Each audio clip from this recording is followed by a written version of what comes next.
સમગ્ર વિશ્વને આધ્યાત્મિકતાના સાચા દર્શન કરાવતો આપણો આ ભારત દેશ, જેના સાગર પટે રળિયામણી માલણ નદીના કિનારે લીલીછમ નારિયેળીથી શોભતું સૌરાષ્ટ્રનું કાશ્મીર એટલે આપણું મહુવા બંદર.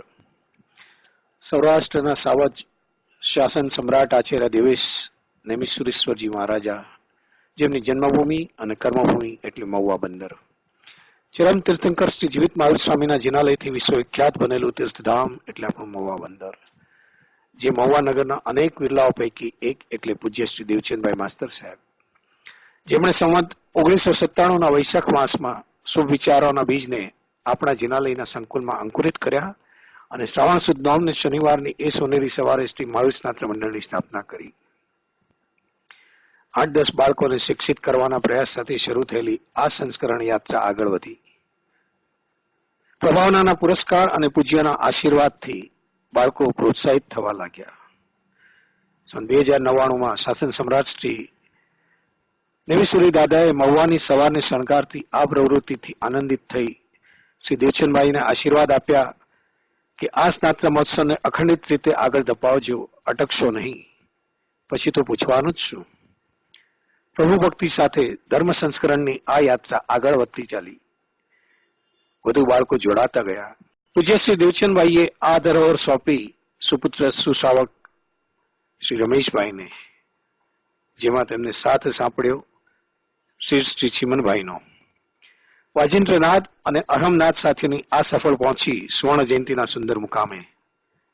આવો વાઘોડીએ એ સુવર્ણ પળોને કે જેની અંદર આપણે આપણા આ ગૌરવવંતા ઇતિહાસને માણીશું, જાણીશું અને વધાવીશું. આવો, આ છે શ્રી મહાવીર સ્નાત્ર મંડળની સુવર્ણ જયંતિની સફર.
છેલ્લા 40 વર્ષોથી ફટાકડા ન ફોડવાના નિયમ દ્વારા જીવદયાના સંસ્કારો બાળકોમાં દ્રઢ કરવામાં આવ્યા. એવા અનેક યુવાન યુવતીઓ છે જેમણે આ જીવન ફટાકડા ન ફોડવાની પ્રતિજ્ઞા સ્વરૂપ ગુરુ દક્ષિણા માસ્તર સાહેબના ચરણે ધરી છે. હંમેશા જુદા જુદા નિયમ લેનાર બાળકોને પુરસ્કારોથી નવાજવામાં આવ્યા. આજે મહુવાના યુવાનો શાસન સેવામાં સમર્પિત થયેલા છે. કુમળા છોડને વાળીએ તેમ વળે એ સુપેરે જાણનારા શ્રી રમેશભાઈ પ્રભુ ભક્તિના એવા પિયુષ બાળકોને પાયા છે કે તેમનામાં સાચા ધર્મ બીજનું વાવેતર થયું અને ધર્મ પ્રત્યેની રુચિ ઉત્તરોત્તર વધતી ગઈ. મહુવા મંડળ જીવિત સ્વામીની કૃપા વરસતી રહી. યુવાનોની કેટલી તોફાની ટોળીઓ શ્રી રમેશભાઈના વાત્સલ્યથી ઓળગોળ થતી રહી. 5-7 બાળકોની સંભાળ લેવાનું કપરું કહેવાતું હોય ત્યાં 100-150 બાળકોને સંભાળવા, શિસ્તથી બેસાડવા, દરેક સૂત્રો રાગમાં ગૌરાવવા, કંઠસ્થ કરાવવા, સ્નાત્ર પૂજાની સારામાં સારી તાલીમ આપી, બધું જ વિધિપૂર્વક કરાવવું, પ્રભાવનાઓ દ્વારા પ્રોત્સાહિત કરતા રહેવું વગેરે કાર્યો બંને વડીલો નિષ્ઠાપૂર્વક કરતા હતા. તે ઉપરાંત નિત નવા સાંસ્કૃતિક કાર્યક્રમો ગોઠવતા અને સુંદર યાત્રાઓ ગોઠવી તીર્થરક્ષા વિશે સમજ. આપના પ્રયાસોથી પૂજ્ય ગુરુદેવો દ્વારા એ જ શિક્ષા પામતા બાળકો પૂજ્ય પ્રભુશ્રી દાદા જેવા અનેક પૂજ્યના વાત્સલ્યને પણ પામતા. સન્નિષ્ઠ સંયોજકો શ્રી રમેશભાઈ તથા શ્રી ચીમનભાઈ સ્નાત્ર ભંડોળ માટે સમાજને પ્રેરિત કરી નિયમિત પત્ર વ્યવહારથી તેમને જોડેલા રાખતા. દાતાઓની નામાવલી બોર્ડ પર લખતા તેમજ તેઓને સ્નાતકની શેષ પહોંચાડતા.